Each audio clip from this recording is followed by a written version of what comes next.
afternoon, everyone, and welcome to the Columbus Metropolitan Club. I'm Ellen Block, the COO for Keep Financials. I'm also a proud board member of the CMC Board of Trustees, and I'm so pleased that you are all here with us today. Let's take a moment to also thank Grange Insurance Audubon Center and its amazing staff for their ongoing support.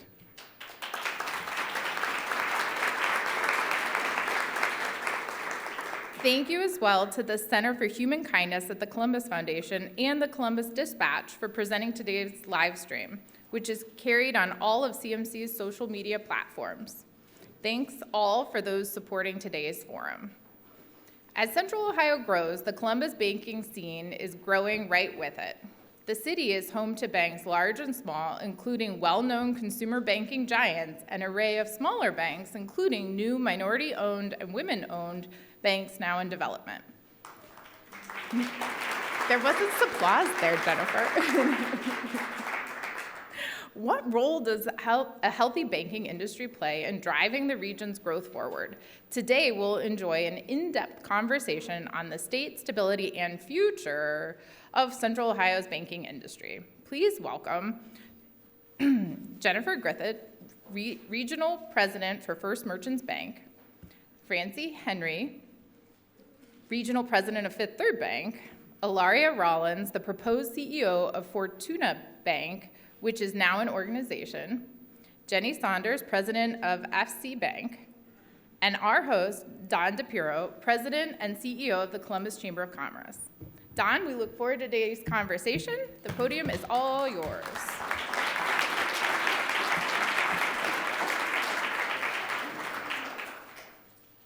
Thank you. I want to start because I don't know if I'll get an opportunity to do this again. So, Jane, I want you to stand up. I want everyone, and Jane has run this organization for 20 years and done an absolutely amazing job. And, you know, anyone who can retire at the age of 40, really, I'm just incredibly jealous of. Will you join me in congratulating and thanking Jane Scott?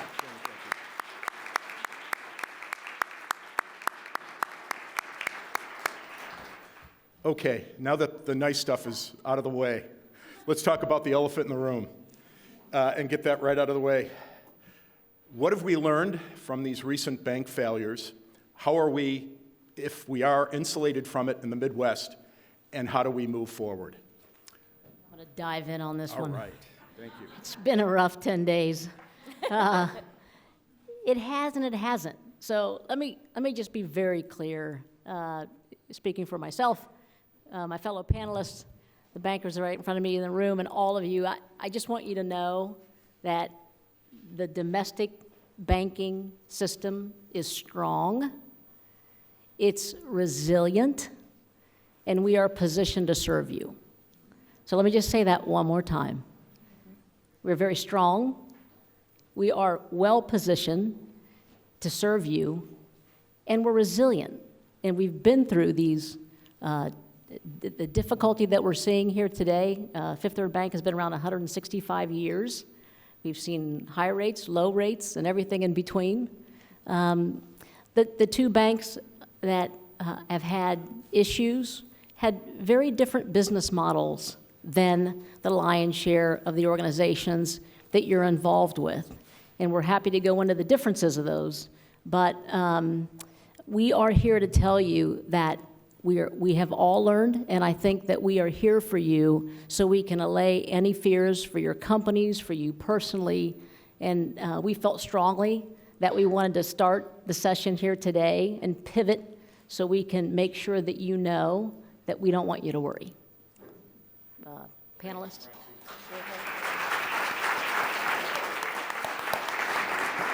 So one more question on this, and then we could move on. But it's clear that Silicon Valley Bank was not what you would call an extremely diversified bank, right? Silicon Valley, right in their name. Tech, incredibly tech-focused. So how dangerous is that? And was that alone one of the primary fatal flaws for Silicon Valley Bank? if anybody really paid attention to Silicon Valley Bank, SVB as we all know it, 95 to 98% of their customer base was tech. And so when you look at the organizations and the banks that are here in the Midwest and across the country, you'll see very diversified portfolios of clients. And, then when you have a sector of the economy that may be struggling a bit, like we've all seen with tech over the last year, it doesn't have such a negative impact. It's no different than what most of you do with your businesses, where you make sure that you don't have all of your receivables from one particular client, right? So that if you have an issue with that, that really hurts your efforts. So diversification is key, and I think, we're proud bankers here in Central Ohio. There are so many amazing banks, big, small, and in between, many that are headquartered right here in Central Ohio or the surrounding communities, and at the end of the day, you have all of your bankers here who pick up the phone and talk to them if you have any concerns. They'll be happy to walk you through any issues you might have. But again, as Francie said, we are resilient, it's strong, and we're really proud to be part of our industry and to be here with you guys today. God bless you. Bless you. Trying not to. Thanks, Jenny. Great, fabulous. The four banks represented here are different in many ways. We have 165 years, and Ilaria, maybe 165 days. We have a woman-owned startup bank in our midst, which is absolutely fantastic. So where does Fortuna Bank stand right now? How are you doing in the process? And how do you invest? Oh, absolutely. Thank you. So a group of organizers came together probably about 18 months ago and wanted to bring a de novo bank to Columbus. Columbus is just a great city to be able to form banking. It's a really competitive city, but there's just so much opportunity here.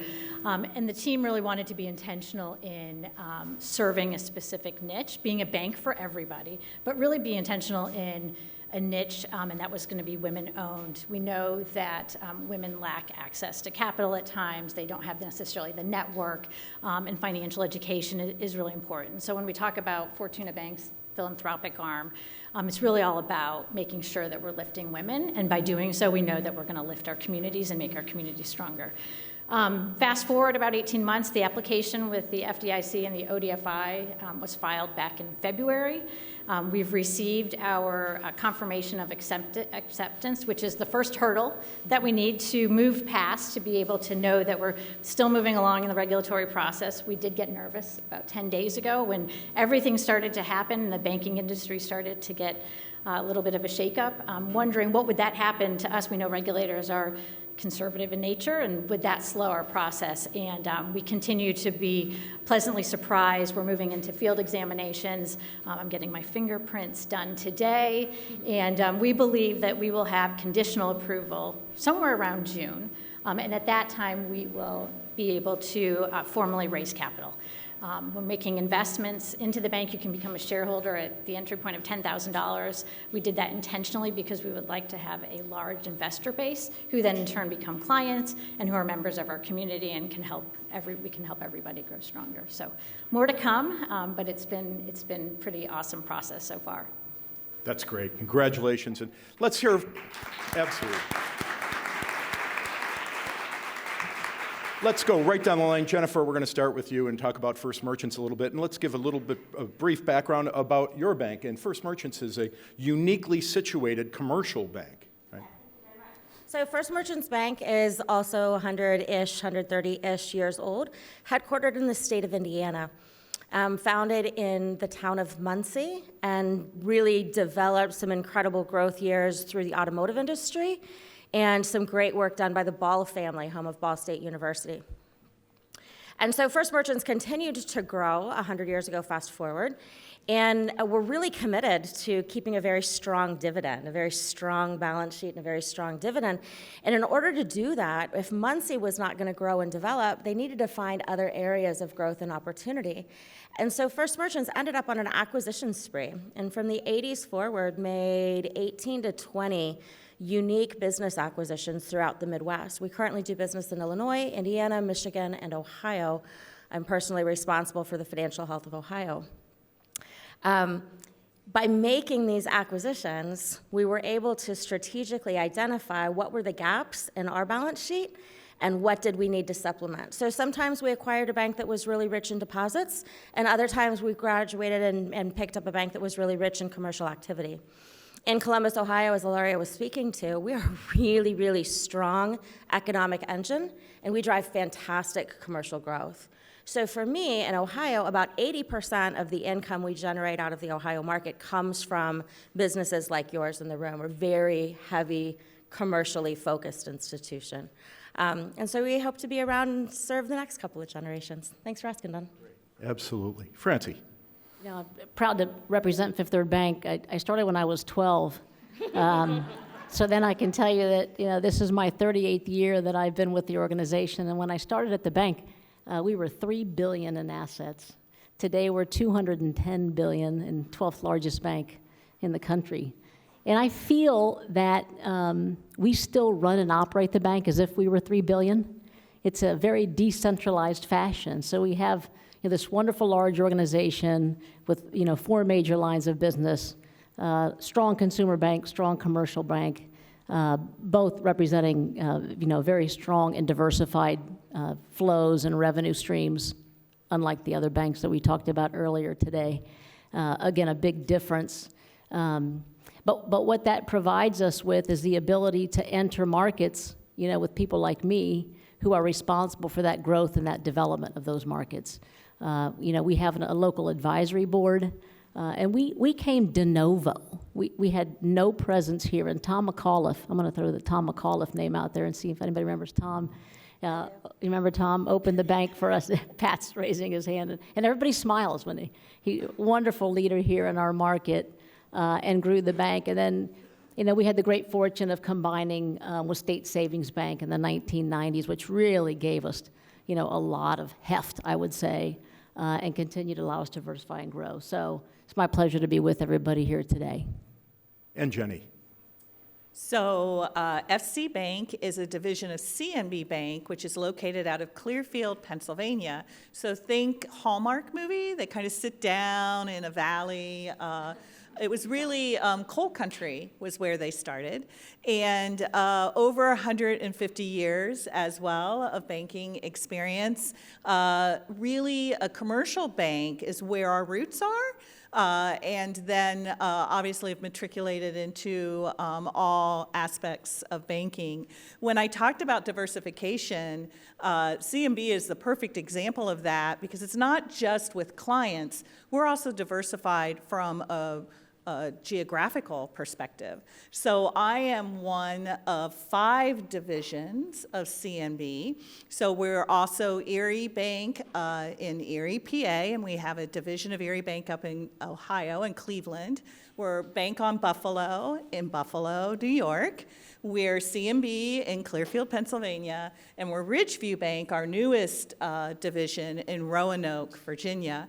Every division has its own president, its own advisory board, its own balance sheet, its own expense, all of that, our ability to influence and impact the communities where we live. So that we always have local leadership and local decision making. So, and it's an honor. I know it is a competitive market, but it's also an honor to be able to do business here in Central Ohio with all of the banks that we have. Every institution here, regardless of size, has a very specific role to play in ensuring that our economy continues to be so strong. And now with Intel coming in and all the I know, but Jenny, it's, way ahead it's, all right, I'll stop. I'll stop, Don, I'll just stop. He hooked me. Market research not that long ago, and it was presented to me that there are 52 unique banks doing business in Columbus, Ohio. 52 banks. It's crazy to me. Like, you guys can all name 10 really easily, and then you get worried. But 52 banks. I think of it another way. I think we have a strong, thriving economy because we have a solid and diversified financial services system here in Central Ohio. I think if you look at other countries, other cities throughout the country, why have we grown and they might not have grown? We are at the core of what we do, servant leaders. So in order for our organizations to thrive, we are very involved in the community. And we laugh that, there's some little bit of competitive nature. And, everybody who came up today are like, well, wait a minute, you used to work for me. Why are you working for her? And why did you get him and I didn't get her? And what are you talking about? But when it comes to this capacity building that we're talking about, whether it's Fortuna or, our great pleasure to be the supporter for Adelphi Bank or other organizations, when it comes time to, I see Lark Mallory here, crack the code around housing, workforce, just anything that relates to our city with all the wonderful things happening. When things need to get done, all the swords go down. We lock arms, stack hands, and we figure out how collectively we can make that happen. I real quickly, over the first weekend, sorry, Quickly. buddy, not to get back into the weeds. Francie, I'm not just the pretty Yeah. face up here. I'll say, you got into the next question, but that's great. I'll go ahead. back to one, and Go ahead. I don't know that this happens all the time, but when SVB was shut down, that was on a Friday. People did not have access to their cash. I mean, it was terrible. We had people working around the clock to help open those accounts for those portfolio companies with our friends at Drive. We were working, and so were folks at Huntington. This is not we have to talk about the things that we do collectively and together because we just don't do that enough. They came in and offered, support for those companies in terms of access to a line of credit so they can get their people paid just in case they weren't able to be paid. Yep. We came in all weekend long opening accounts. And I think Chris Olson said it best, that's why we brought Drive to the Midwest. We brought our companies here because it's a family. And I don't know that happens anywhere else. I don't live anywhere else. But, we will ensure that we are doing things collectively and together for the benefit of you and our community and what needs to be done. That's great. Thank you. My microphone off. That was now. the next. Hello. And it's going to stay off for a few minutes here. That was the next question. I mean, what are the economic opportunities, not only for the banking industry, but from the community at large? And we'll start with Ilaria. What did you see that led you to say, we need a women-owned bank here, another bank, given how many banks there are? Here. Yes. Well, I think, again, it goes back to we really wanted to be intentional in supporting women and lifting up our communities. And I know a lot of organizations, we talk about DEI, we talk about ESG, but this really was a move on our part to be very intentional in that space.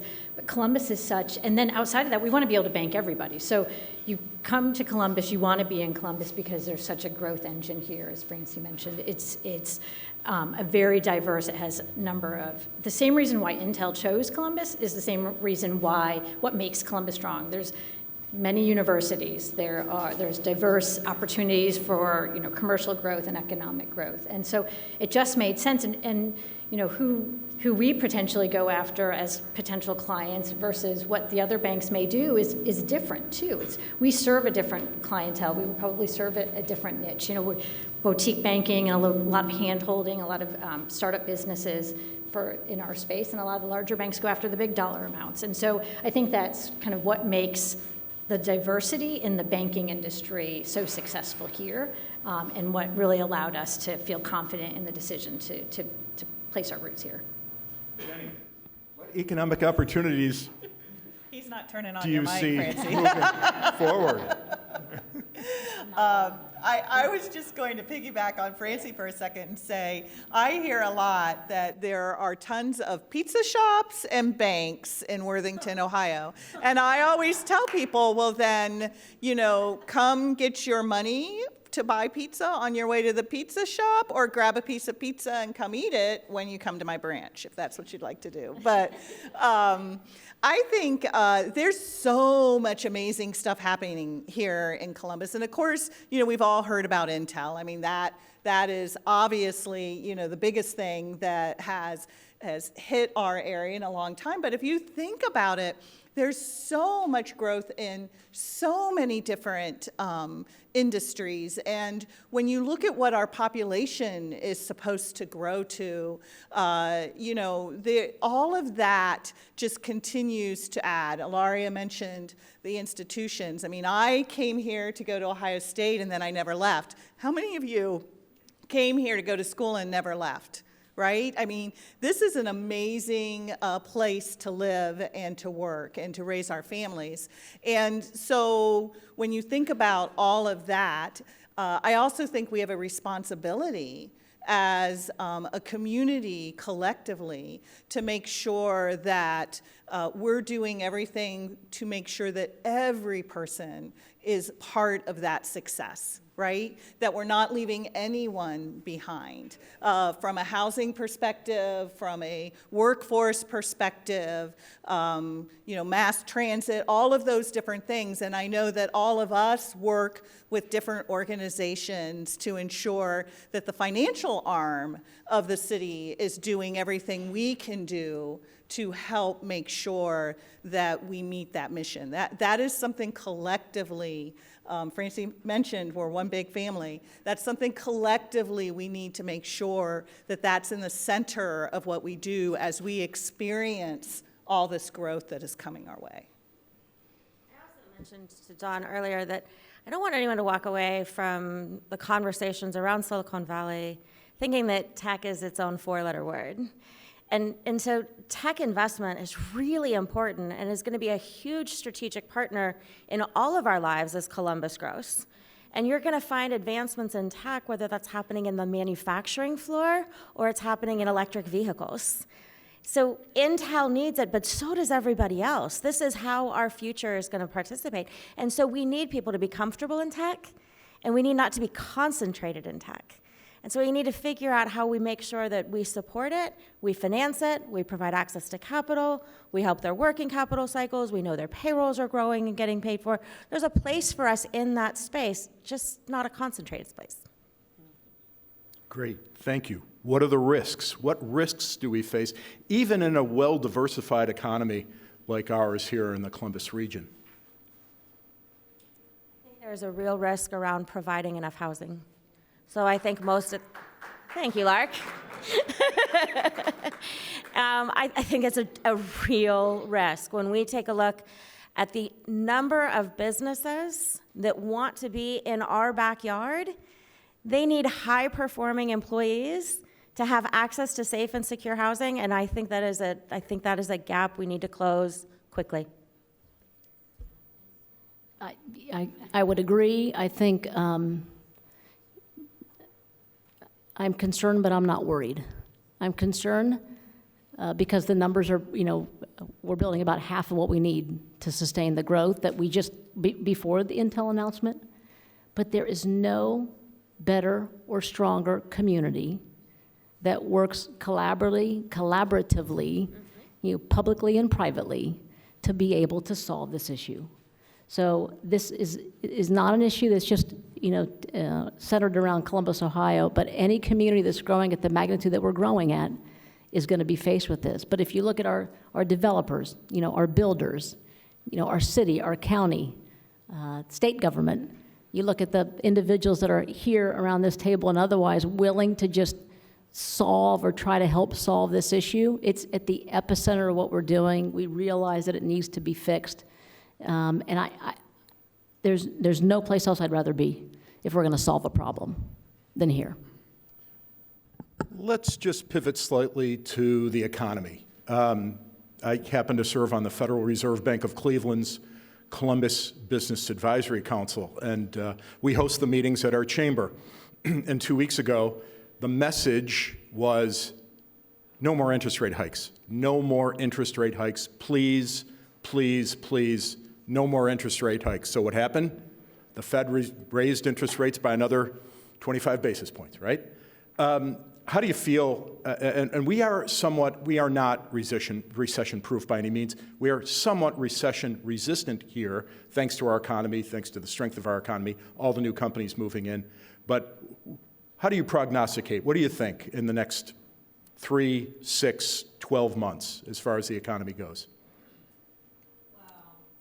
I think we just need to shake our 8-ball and ask them what they think's going to happen. You guys remember that magic 8-ball? If we could predict exactly what was going to happen in the economy, we'd be sitting on an island somewhere with a drink, with a little umbrella, I think, enjoying the sun. It's hard to determine what the economy is going to do, right? I mean, if we could figure that out, that would be great. And I think the other piece around that is we're in a post-pandemic spot as well. So some of the tools and the different metrics and the things that we're looking at to try and help get the economy where we want it to be, drive down inflation, some of those things, they're not acting the same way they did before the pandemic, right? So workforce, for example, unemployment, we look at unemployment numbers all the time. We're using that as a very specific measure, but workforce is different now than it was before the pandemic, right? And so I don't envy our friends at the Fed at all. They have a really tough job trying to determine what's going to be the best set of tools that they have. And honestly, when you look at the Federal Reserve and what they have available to them to help curb inflation, they don't have a ton of tools to their, to utilize. And interest rates is one of those. We'd love interest rates to stop going up too. I mean, there's no doubt about that. We'll see. We read the tea leaves and the reports just like you do.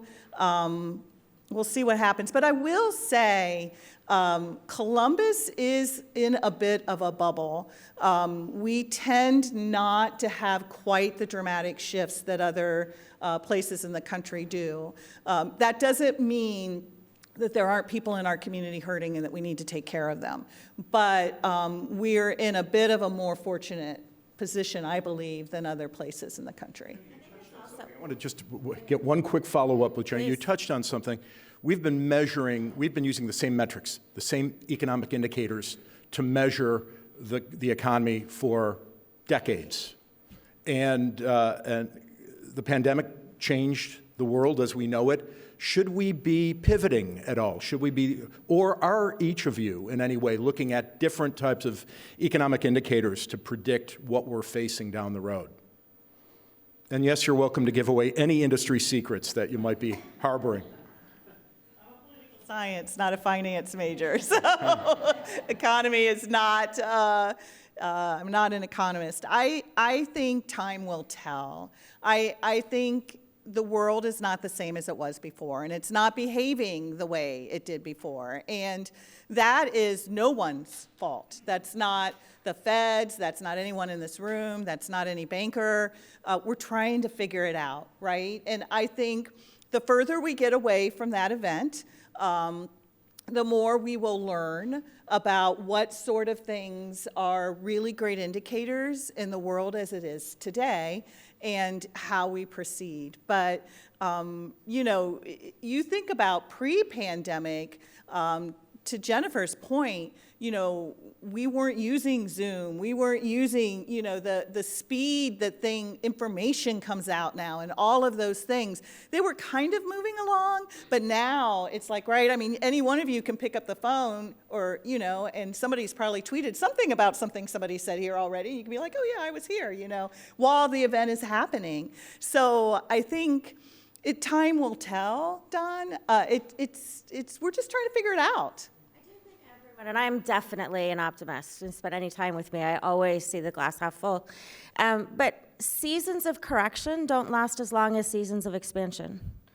And so when we think about this season of correction that we all need to absorb in the coming months, it will not last as long as the expansion that's on the other side of it. It just absolutely won't. And so realizing that what we're being asked to do is to modify behaviors for a short period of time for the long-term gain, that shouldn't be an unfamiliar idea to you. I also think that many of us were able to invest in assets at 3%. Anyone here have a mortgage that starts with a 3? And how many have a mortgage that starts with an 8? I mean, it's real times. Well, anyway, those mortgages that start with a 3, or the cranes, or the multifamilies, whatever it is, we haven't scaled those assets yet because the world shut down. And so we got to take it out for a ride. The fixed assets are still cheap. We have not scaled the fixed assets that you guys all got to invest in at the 3% number. And so when we get this pause and we get to play with expansion on the other side of it, we get to do so at really dirt cheap fixed interest rates that never got to scale. And right now your working capital is super expensive, and you might delay a fixed asset purchase because it might be that the one you already bought hasn't been used to its highest utility yet. And I think there's ways we all can think about how we are leveraging the capital we have today, whether that is liquid or fixed, and figuring out what we're going to do with it when we get to benefit from the expansion, which can't be that far away. So thanks for asking, Don. That's great. Francie? The only piece that I'll throw in there also is these moments when they're challenging are really also moments of opportunity for innovation. And I think going back to when you look back, where are we today versus where were we 3 to 5 years ago? We have moved very much forward, but we still have to now dissect what's happened and really take that opportunity and find kind of best solutions associated with it. Yeah, the only thing I'd say is, I think Jenny brings up a great point. I think the liquidity that was put into the system, to make sure that we could get through the COVID that we were experiencing has created some balance sheets that were a little stronger. So on the consumer side, what we're seeing, although we're starting to see credit card debt rise, the overall debt composition of our consumers is still a little less than it was pre-COVID. On the commercial side of the business, we still see relatively strong balance sheets. So again, I believe that the rapid rise in rates that we're experiencing today, they'll have a tail effect. I mean, it's going to hit, but we think we were predicting kind of a recession that might be a softer landing. We're now saying more of a mild recession, but because the liquidity that was put into the system still seems to be there, although other factors are creating some stress, whether that's wage inflation, workforce issues, companies have been very resilient and been able to bake that in. So again, then you kind of put a little gate around what we've got here in Central Ohio, and you hope the same. But the lack of supply when it comes to just basic needs in terms of housing that's creating the stress on the system is something that we're all going to have to just kind of figure out and deal with. I mean, the last thing I'd say is that you just think about yourselves. We get really caught up in the economists say, but they said, well, gosh, why didn't you anticipate rising rates? Why didn't you anticipate the cost? If I'd have told you today you're going to pay $5 for 12 eggs, you'd have thought I'm crazy. That's a rapid rate of inflation, right? It's a little bit like what we're dealing with in the system with 9 rate hikes. I'm not saying it's wrong. I'm not saying it's right. I'm not, God forbid, my economist at Miami University be laughing if he hears me talking about the economy after he looks at my grade. But, what I will say, this whipsaw that we're all dealing with, and that's why I think it's so important to have relationships, and the relationships that you have with your bankers, with your advisors, with your accountants, with your attorneys. Sometimes you just got to turn the TVs off because they run on sound bites. And get to your trusted advisor. And if you leave with anything else after today, other than, let me just repeat myself, the banks are strong, resilient, and positioned to serve, we will do that throughout this, this next iteration of what we're going through. It's just, things are happening at breakneck speeds. I've never seen, and therefore, we all need each other. And you've got, lots of support here in the Central Ohio community, so thank you. So generalizations are hard to come by here, but if there was any assumption, if we do enter a recession, it may be slightly more short-lived and a softer recession than maybe was first anticipated. That was my 2 cents. Okay.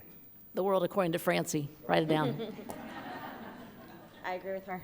I'm told we have one more question before we go to audience questions, and we practiced a lot. We planned a lot for this, so I want to run through these quickly to see if there's... where are you drawing your talent from? I mean, at the Chamber, what we hear from our 2,300 members constantly are workforce.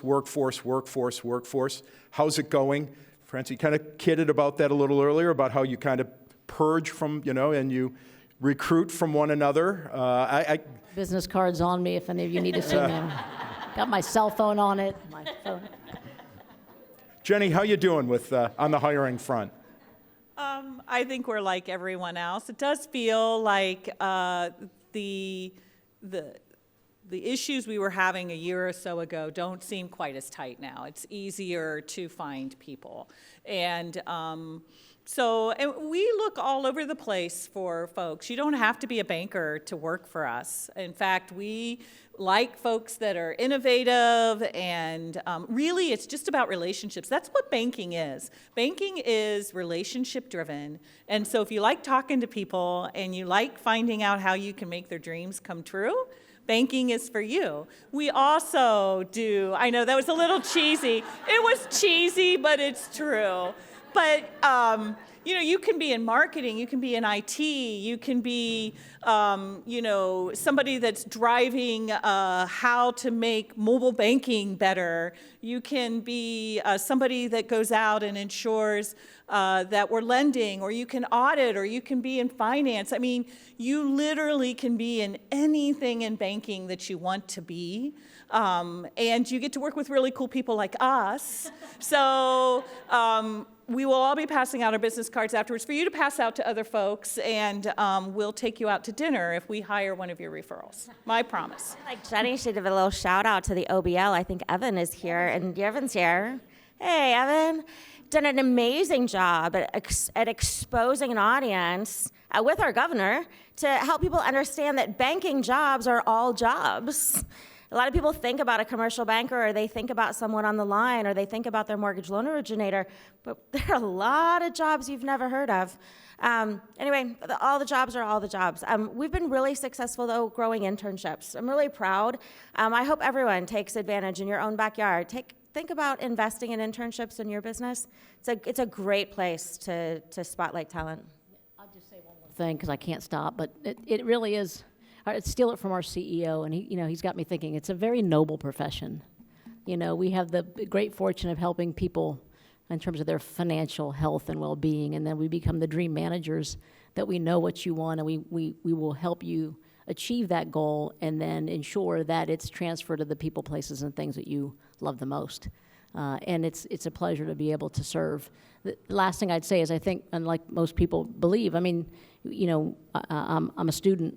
We can have 10 to 12 different careers right within the four walls of a bank, and they don't even look or act the same. I'm living proof of that. So after 38 years, I think I did the math. I've had 12 or 13 jobs. Now, don't talk to my old bosses. Maybe it's because I wasn't cutting it, so they just kept moving me along. But the diversity, the professional development, the things that you can do, the servant leadership, it's wonderful. So that's the commercial. If you notice, no one said specifically what they're doing to identify talent and retain talent. So no secrets divulged there. All right, I have to ask one more, because being an old school guy, I still love walking into a bank branch and seeing the teller. I don't know, they're not tellers anymore. Universal banker? Universal banker.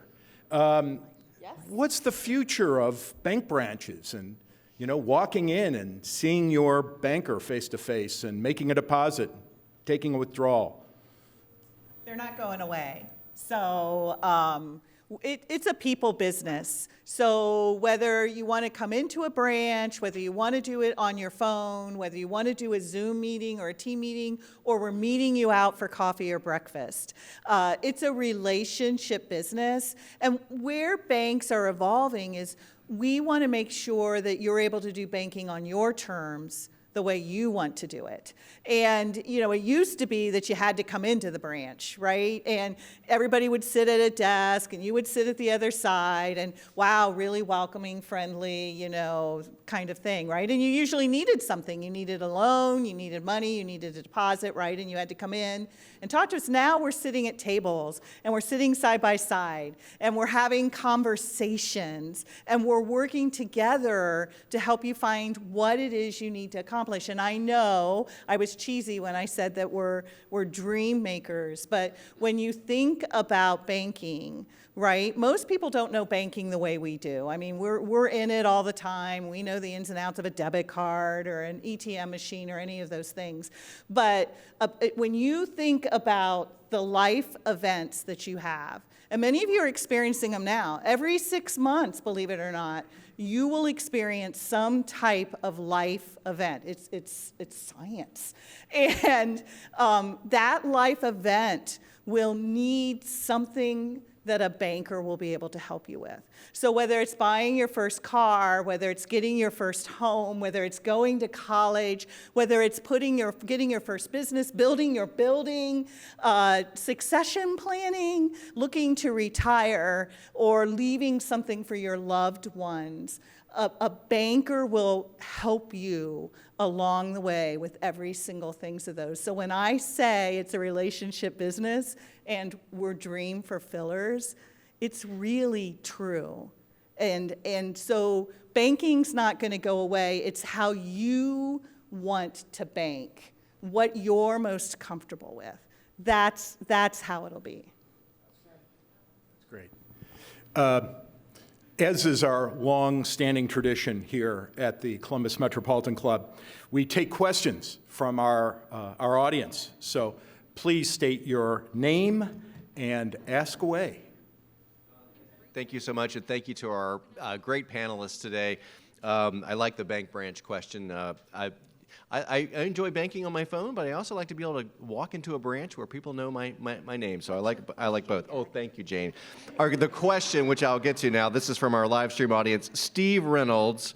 Steve Reynolds asked, even if SVB was different from anything we have here in the Silicon Heartland, will banks' reactions to such a spot crisis translate to a tightening of available credit, i.e. commercial loans? No. Commercial loans are a strong engine for all of our banks. And the commercial bankers we employ are really smart and helpful. And if there's going to be a tightening of credit, it probably stems from the cost of credit. So rising interest rates might have been one of the arrows that hurt SVB. Was not the only arrow for certain. And the cost of borrowing money is absolutely an indicator of how far you're going to go in any given season. So I think if there's a limiter, it's rising interest rates and not relevant to what happened at Silicon, my opinion.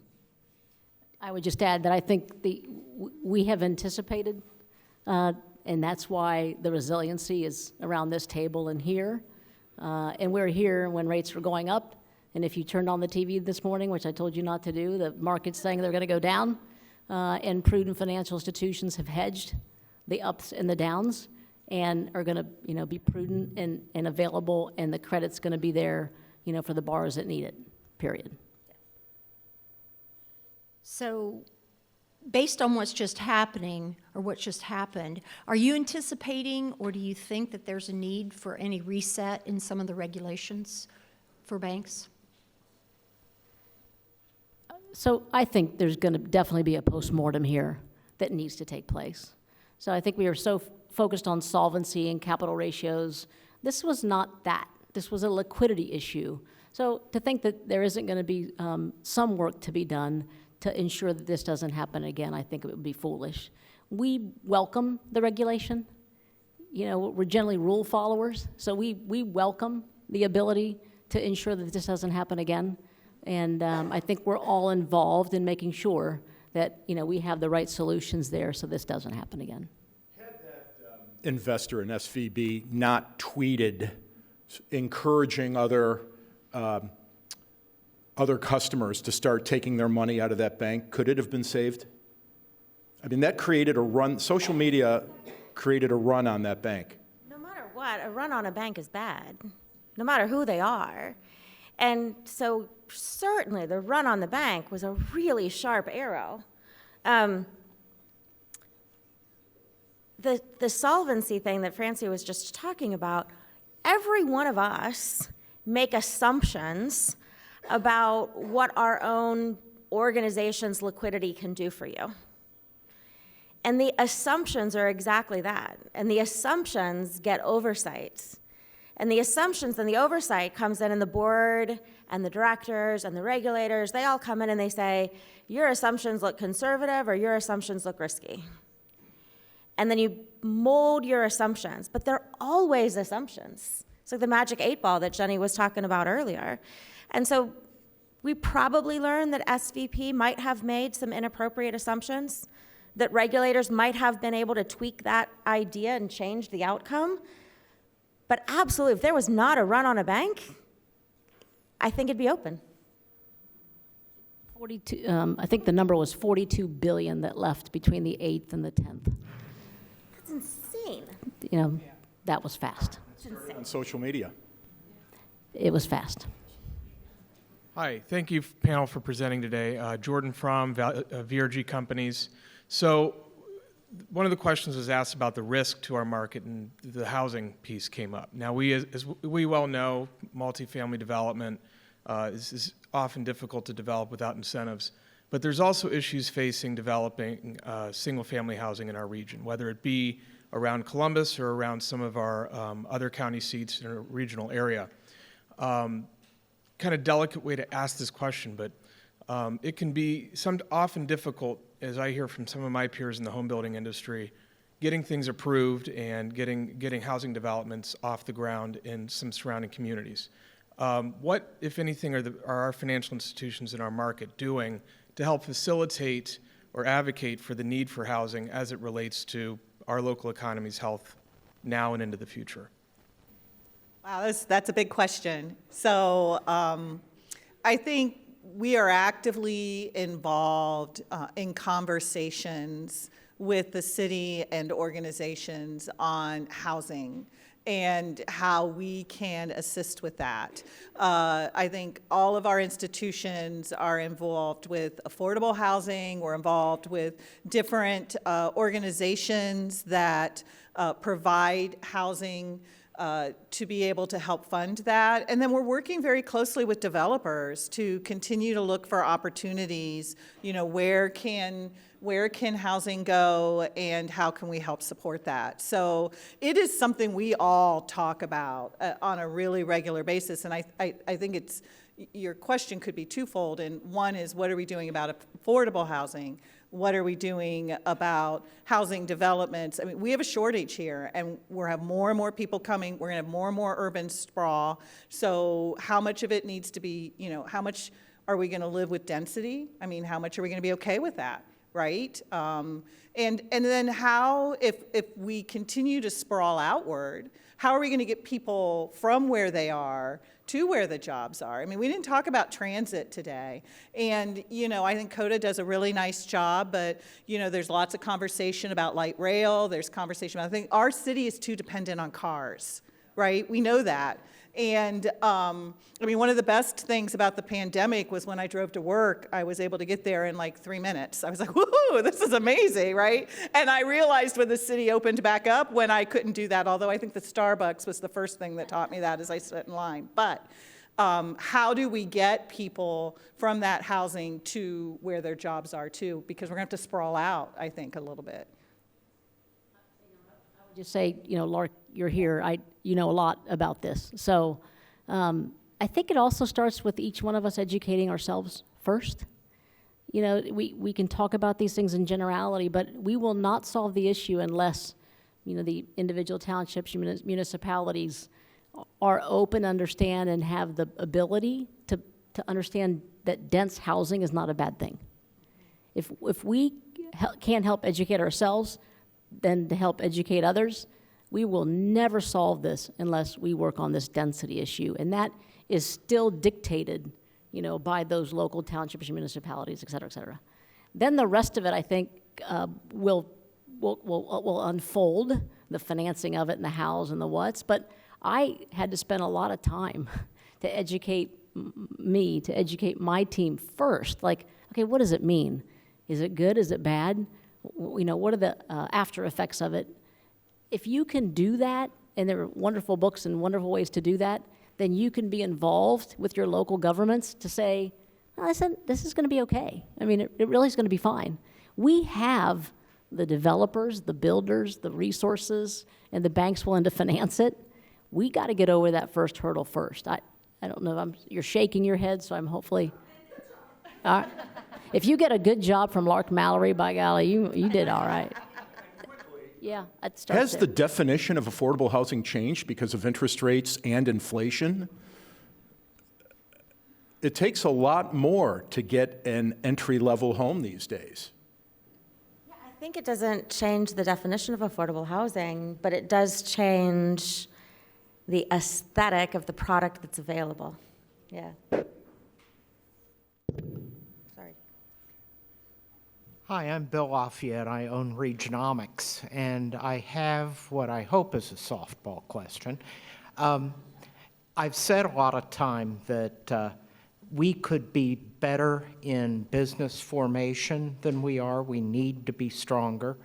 And how do you, as bankers, balance the need for funding for a fledgling business against the risk of financing that business? Commercial banker in the room. They're drawing straws back here to see who's going to answer this one. So I tell my team all the time that I hope what we start with is identifying the quality of the decision-making being made at the table by the leaders and the owners and the developers of these great companies. And one of the ways we get to determine whether or not the decision-making, the quality of the decision-making is strong and prudent is based on past behaviors. So if in past behavior someone has shown a propensity to save, that means something. If someone has had a past business success, that means something. If someone has been mentored by a great leader, that means something.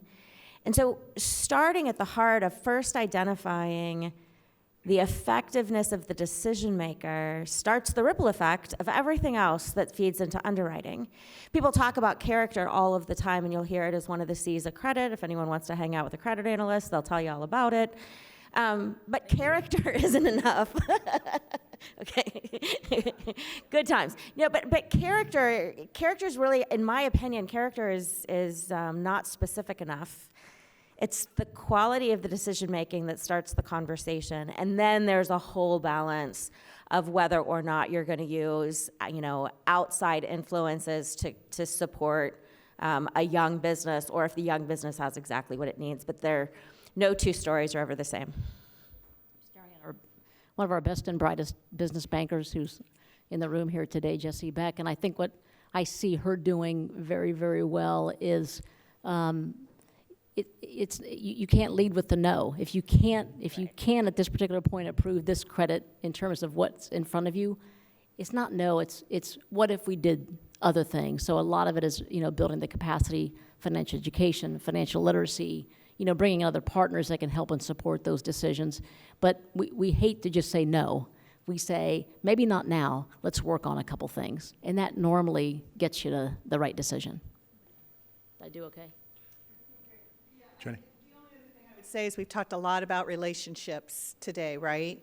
And as long as you form a relationship with your banker, as long as you talk to them.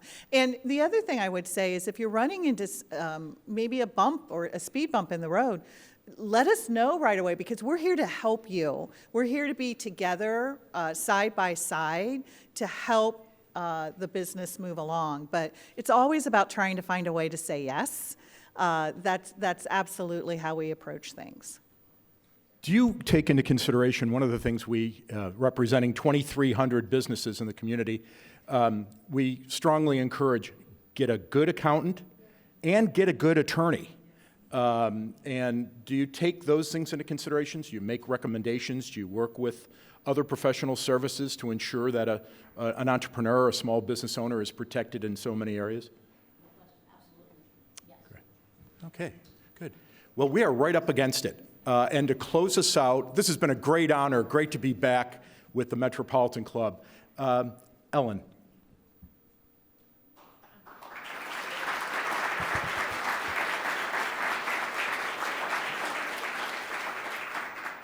Well, I hope you guys enjoyed today's forum, and I hope you guys have all taken note to go home and call your favorite banker. Thank you today to Grange Insurance Audubon Center for its support. Thank you to all of our virtual seat patrons and to the Center of Human Kindness at the Columbus Foundation and the Columbus Dispatch for supporting today's live stream. And a very special appreciation to today's speakers, Jennifer Griffith, Francie Henry, Ilaria Rollins, Jenny Saunders, and our amazing host, Don DePiro.